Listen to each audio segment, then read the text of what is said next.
Communication barriers in healthcare. So, according to Global Journal of Health Science, communication pitfalls are 5 to 10% throughout the general population, but in the healthcare community, they are over 15%. Some people have communication disabilities, some people have hearing disabilities. It all depends on a certain person.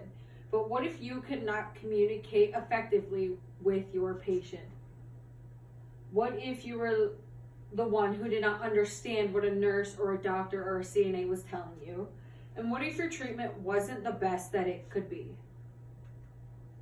The article Barriers to Communication shows that there are multiple communication barriers. Some of these are patient-client sensory problems, such as sight, hearing, and or speech, which may cause it to be hard to understand. There's a patient living with dementia or confused, patients who do not speak or understand English, and patients who have trouble listening in a noisy, crowded, or otherwise very disturbing environment. The Communication Barriers Perceived by Nurses and Patient article says that effective communication is an important aspect of patient care, which improves nurse-patient relationships and is a profound effect on the patient's perceptions of healthcare, quality, and treatments. Without proper communication, problems can arise. With sensory problems, if a patient cannot hear you or otherwise see or anything of that sort, it is going to be hard for them to understand what is really going to happen. For patients living with dementia, they may forget things or not tell you proper information you need to treat them.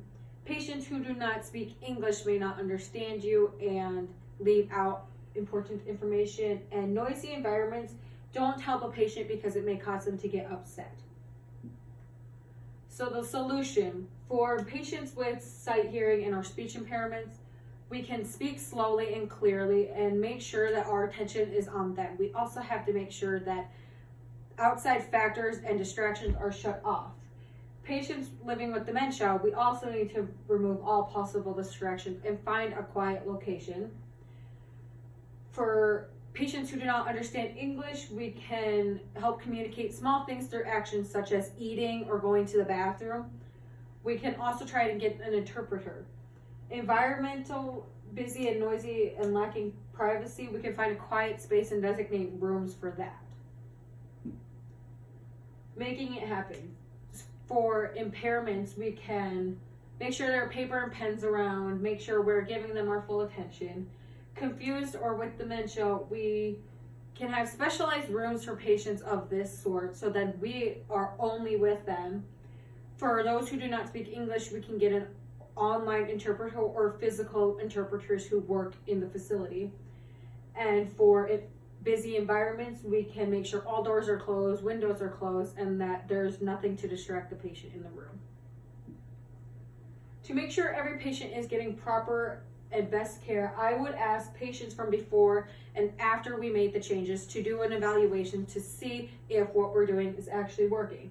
I would also test the staff on the changes we are making to make sure that they are following through on our new policies. I would talk to the staff that make sure paper and pens are in every room. I would talk to the board for having specialized rooms for silence. I would ask my staff to help out finding interpreters and finding the best online solution. And I would ask the staff to remember that it should not be noisy if possible. In conclusion, I've talked about 4 communication barriers in the healthcare field and what can happen if we do not help solve the problem. I have discussed what actions we can take to help reduce the problems we are facing, and I have also discussed some actions we can take to make sure that these are slimmed down to a few.